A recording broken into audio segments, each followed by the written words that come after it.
Good morning, good morning, good morning everyone. This is again Professor Vincent Torre Bongolan. Ayan, matindi po yung pag-uusapan natin ngayon. Mainit po, no?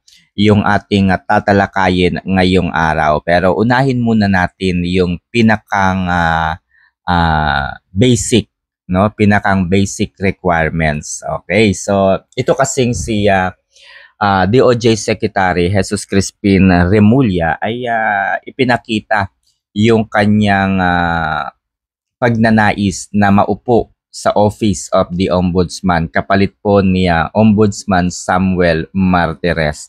Ang tanong po natin, kaya ba niyang gawin, kaya ba niyang gampanan ang pagiging isang ombudsman? Okay? Ibig sabihin, kapag ombudsman ka, dapat ikaw ay, kumbaga, alam mo kung ano ang ibig sabihin ng emblem ng ating justice system. Isang babaeng nakapiring, may dalawang, ano ba tawag doon? Yung dalawang parte, dalawang side na timbangan, ayan, nakapantay, no? Pantay po yung timbangan. So, ito po ay nagpapakita na ang batas po ay nakapiring, wala pong kinikilingan. Walang kinikilingan, wala pong kinakampihan. Okay? Ang dalawang timbangan po ay nagpapakita ng pagiging patas at objektibo sa lahat ng bagay. Okay? Objective ang pinag-uusapan natin. Kaya ba niyang gawin, ipakita ito sa taong bayan? Yan po ang ating malaking katanungan. Ang kanyang anak po ay nasangkot na nagtutulak ng droga. Yun po ang unang paglabas ng kanyang anak. Ang pangalawang paglabas ng kanyang anak sa publiko ay nang ito ay mapawalang sala. Paano mapapawalang sala ang isang taong kitang-kita naman po ang ebidensya, di ba? Na nagtutulak ng droga. Ano kayang pandodoktor ang kanyang ginawa? Di ba ano yung kanyang paliwanag bilang isang ama, gagawin ko ang lahat para sa aking pamilya. Di ba? So, when there are instances na involved na yung kanyang pamilya, he can do everything even beyond the ambit of the law. Yan. So, kapag siyempre pamilya na ang naiipit, kaya niyang gawin ang lahat. Even outside the ambit of the law. Diba nakakatakot, no? Siyempre, in other way around, kapag ang kanyang mga alipores, kahit pati po yung kanyang mga amo, ayan, amo at alipores, ay nasasangkot at mapupunta sa isang sitwasyon na sila po ay madidiin, he can do everything to make them acquitted. Diba? So, yan po yung nakikita natin. So, eto na nga mga kaibigan. Nagkaroon ng Senate probe ang Committee on Foreign Relations na ang chairman po ay si Senator-elect Amy Marcos. Marami tayong natuklasan, marami tayong narinig, maraming pag-amin. No? Marami pong pag-amin. So, kasama na po dito yung kanyang naging pahayag tungkol sa jurisdiction ng ICC over the Philippines. So, kalimutan na natin yung iba ha. Focus tayo dito kay Jesus Crispin Remulla. Nanggigigil ako eh. So, eto na nga. Sa jurisdiction pa lamang ng ICC over the country, over the Philippines, na hindi naman na pumiyembro ng ICC, eh hindi na niya alam kung ano yung jurisprudence, kung ano po yung nakapaloob kapag hindi na tayo miyembro. Ano na lang ba ang karapatan? Meron pa bang residual authority na tinatawag ang ICC? Diba? Napakainit na topic po yan, mga kaibigan. At kung napapansin po ninyo, Ang kino-question po ng kampo ni Vice President Sara Duterte, kampo po ni Rodrigo Roa Duterte, sa pamumuno po ni Attorney Nicholas Kaufman, Dob Jacobs. Ano po yung kanilang kino-question sa ICC? The jurisdiction po ng ICC sa Pilipinas. Yun po yung kino-question nila. During the Senate probe, kino-question din po ang jurisdiction. At siya po mismo, sa kanyang bibig po nang galing, we are no longer a member of the ICC. Wala na silang karapatan dito sa Pilipinas, and so on so forth. Kaya daw, ang ginamit na pagpapadakip, ang ginamit na basihan para ipakidnap si former President Duterte ay ang Republic Act ba yun o Article 9851? Ayun, I almost forgot, no? Basta 9851 po yun. Republic Act po yata yun. Republic Act 9851. So nakalagay po doon, mga kaibigan, na isinurrender daw. Yan. Ang ginamit daw na, kumbaga yung salita na pinagbasehan nila ay yung word na surrender. Okay? So, nandun naman po talaga yung word na surrender. So, kaya po isinurrender daw ng Pilipinas si dating Pangulong Duterte sa ICC. Pero hindi po niya nakita doon, hindi po niya kinonsider, hindi po niya binasa at hindi po niya inintindi yung nakapaloob doon. Meron po doong if any. So, ibig sabihin, kinakailangan lamang na mangyari yung ganoon, pwedeng isurrender kung mayroong existing treaties. No? Kung mayroong existing treaties or yung tinatawag nating, ano ba yung treaties sa ibang term? Agreement, yan. Kung may mga ganun po bang mga agreement, treaties, or whatsoever po, no? Doon sa Netherlands and the Philippines. So hindi nga tayo miyembro ng ICC. Treaty pa kaya? Diba? Common sense na po yun. Hindi na nga tayo miyembro, magkakaroon pa ba ng treaty? Ano yun? Alright? So, yun po yung nakikita natin dito. Okay, so puntahan na natin yung pinakang climax. So, after po ng Senate hearing, nag-file po ng complaint. Pinaiimbestigahan po ni Senator Amy Marcos yung mga opisyal po ng pamahalaan na involved sa unlawful and illegal arrest of the former President Rodrigo Roa Duterte sa ICC. So, sino yung mga taong yon, mga kaibigan? Sino yung mga taong yon, mga kaibigan? Siyempre, obviously, alam nyo na kung sino yung mga yon. Kasama po doon yung naitalagang PNP chief sa kasalukuyan. Sino yon? Si Nicholas Torre III. Sino pa ba yung mga nandoon?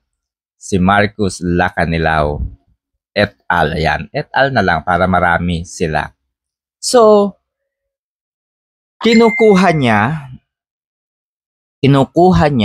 at nais niyang applyan yung pagiging ombudsman. Bakit?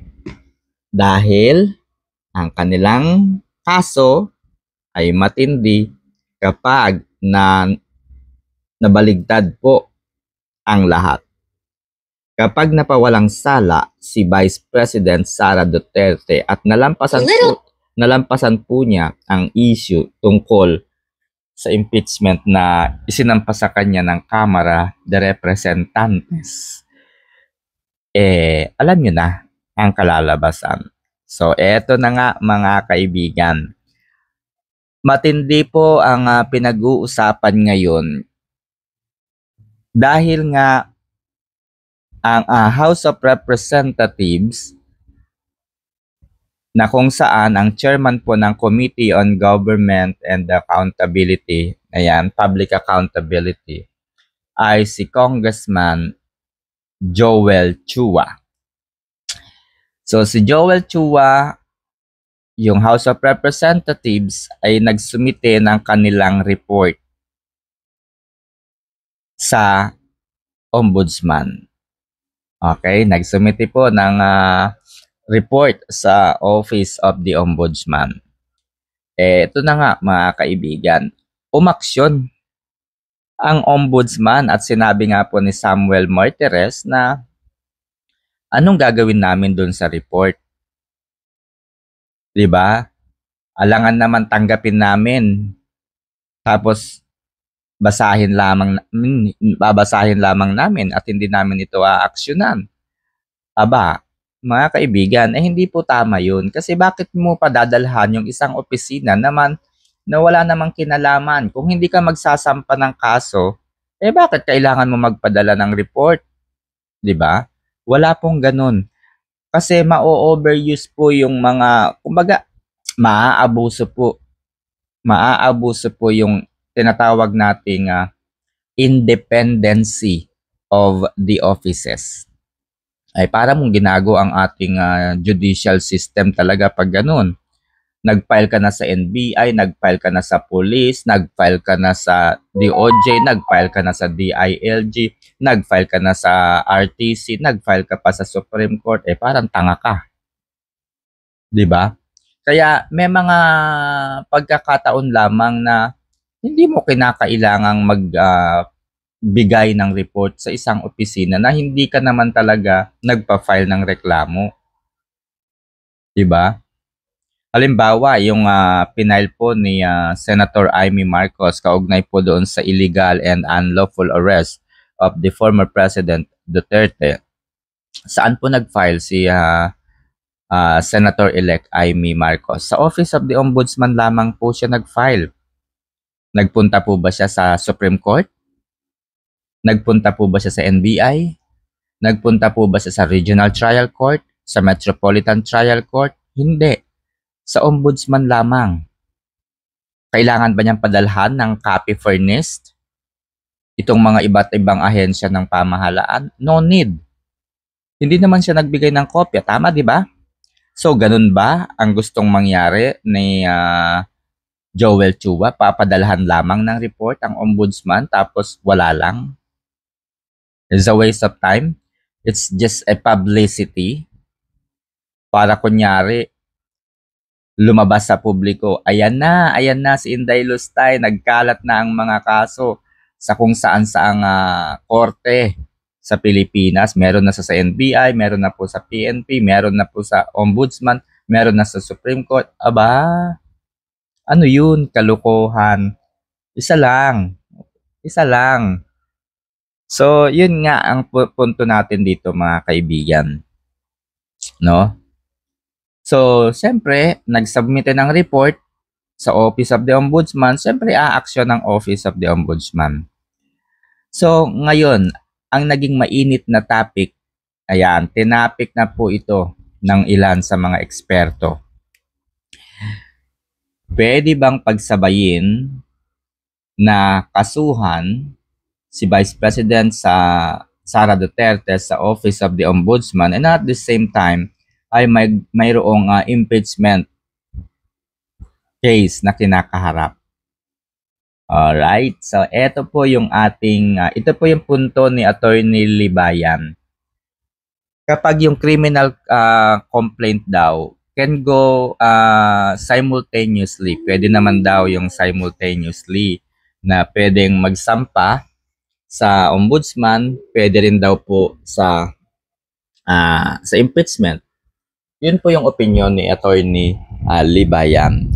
So, ang nakikita naman po natin dito mga kaibigan at yung meron na talagang desisyon ang korte. Ano nga ba yun? Nalimutan ko eh. Meron po akong nabasa na kailangan munang ma-impeach ang isang official, ang isang impeachable officer bago po sampahan ng criminal complaint. Hindi po pwede na sampahan pareho ng sabay. Wala po ako nakitang jurisprudence na ganun po, no? Ang nakita ko po ay kailangan munang ma-impeach si Vice President Sara Duterte bago po pwedeng sampahan ng criminal case. O, di ba, mga kaibigan? Matindi po yun. Hindi po pwedeng basta-basta sabay-sabay. So, yun po yung ating point dito. Bakit? Halimbawa po, no, ang mangyayari halimbawa, natuloy po yung impeachment. Okay? Halimbawa po, natuloy yung impeachment. Ang nakalagay po at isa sa mga articles of impeachment na ginamit po doon ay yung graft and corruption, yung paggamit po niya ng kanyang confidential fund. Yan din po yung kaso sa, yung report po, no, laman po ng report sa Office of the Ombudsman, the misuse of the confidential fund. So pareho po, no, na ang topic o ang laman ay ang tungkol po sa mali di umanong paggamit ng confidential fund ni VP Sara. So, halimbawa, dalawa po yung sitwasyon. Halimbawa, ma-acquit sa impeachment court si VP Sara. Ibig sabihin ng acquitted ay napawalang sala po siya. Hindi po sapat yung ebidensya na inihain ng prosecution laban sa kanya, na inihain ng House of Representatives. So, ibig sabihin, sa mata ng publiko, sa mata po ng impeachment court, walang sala si VP Sara. Tapos, nagkaroon din, halimbawa, sabay po sila ng ombudsman na nagkaroon ng trial, investigasyon, ganyan. Pareho lang naman po yung ebidensyang ipapakita. Halimbawang na-convict ng ombudsman si VP Sara tapos na-acquit naman siya sa impeachment court. Questionable yun. Magiging questionable yun. Bakit? Sa impeachment nga, ang tagal ninyong pinag-usapan yan. No? 2024 pa po ninyo pinag-uusapan yan. Merong Quadcom, merong Tricom kayong ginawa. 'Di ba? Ang tagal ninyong inimbestigahan yung 125 million na yan na confidential fund, and yet hindi ninyo nagawang ipa-impeach si Vice Presidente. Ano yung mga ebidensya na ipinakita ninyo? So just in case ma-impeach, no? Ma-impeach naman si VP Sara. So ibig sabihin, merong basihan yung inyong mga reklamo sa kanya. So since dahil merong basihan, at kapag nagdesisyon din po ang ombudsman at nalaman nila na meron ngang krimen na ginawa si VP Sara, kaugnay po sa kanyang confidential fund, makes sense, di ba? Makes sense. Kasi nga napatunayan niya sa impeachment court So, ibig sabihin, kaya rin ninyong patunayan sa ombudsman. So, ang questionable lang talaga is kung na-acquit si VP Sara sa Senate Impeachment Court, tapos makakasuhan siya mako-convict siya sa ombudsman. Para sa akin, questionable yun. Dahil pareho lang naman yung ebidensya na ipinakikita at ilalabas ng prosecution panel. Alright? So, eto na nga mga kaibigan, ang nakikita natin na dahilan. So, takot na po ang kampo ng mga ito. Natatakot na po sila dahil very obvious, sabi nga po, functionally dead on arrival na ang impeachment against Vice President Sara Duterte. Kahapon ay natapos na po ang termino ng 19th Congress at magkakaroon po ng isang buwang bakasyon ang 20th Congress o ang Kongreso bago po mag-umpisang magtrabaho ang mga miyembro ng 20th Congress. So isang buwan po silang mananahimik yung Kongreso, isang buwan. So patay na talaga ang impeachment complaint laban sa kanya. Dahil patay na, panalo si Vice President Sara Duterte. Panalo si Vice President Sara Duterte hindi dahil sa patay na po talaga. Hindi po yun ang nakikita natin dahilan. Nanalo si Vice President Sara Duterte sa impeachment na inihain sa kanya ng House of Representatives dahil yung mga reklamo na inilagay nila sa Articles of Impeachment ay pawang mga kasinungalingan lamang. Wala pong katotohanan, yun ay ginawa lamang po nila dahil sa pangarap po na mawala po si VP Sara sa kanilang mga magiging kalaban for 2028 presidential election. Okay, dahil panalo na po si Vice President Sara Duterte, there is a strong probability, there is a significant probability, chances that she will win the 2028 presidential battle. At kapag nanalo po siya, mga kaibigan, mabubuhay pong muli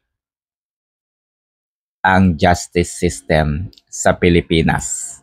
At kapag nabuhay po ang justice system sa Pilipinas, saan pupulutin itong sina Remulla? Saan pupulutin itong si Nicolas Torre III? Saan pupulutin ang iba pang sangkot sa pagpapakidnap kay former President Rodrigo Roa Duterte? Diba? So, alam nyo na, kailangan niyang iposisyon ang kanyang sarili dahil siya rin yung hahawak sa kaso na isinampa sa kanya. Magiging ang maganda nito, mga kaibigan, hindi talaga siya nag-iisip eh. Hindi talaga siya nag-iisip. Kapag naging Pangulo ng Pilipinas si President Duterte, aba, hindi ko lang alam. I'm not that sure. Impeachable ba ang ombudsman? Impeachable ba ang ombudsman? Sige, mag-apply ka pa dyan sa ombudsman nang makita mo ang kung paano ma-impeach. So, yun lamang yung mga tanong natin, mga kaibigan, na naiisip natin. Gumagawa siya ng paraan para iligtas yung kanyang sarili at yung kanyang mga alipores, yung kanyang mga kasabwat sa pagpapakidnap kay former President Duterte, pero hindi niya naisip na at the end of the day, yung posisyon na kanyang ina-applyan ay impeachable pala. Di ba? Eh kung ma-impeach siya, saan siya pupulutin? Di ba? So, ayun lamang guys. Basta, hintayin natin kung ano yung magiging desisyon ng Commission on Appointments. Alright, so good day and God bless everyone.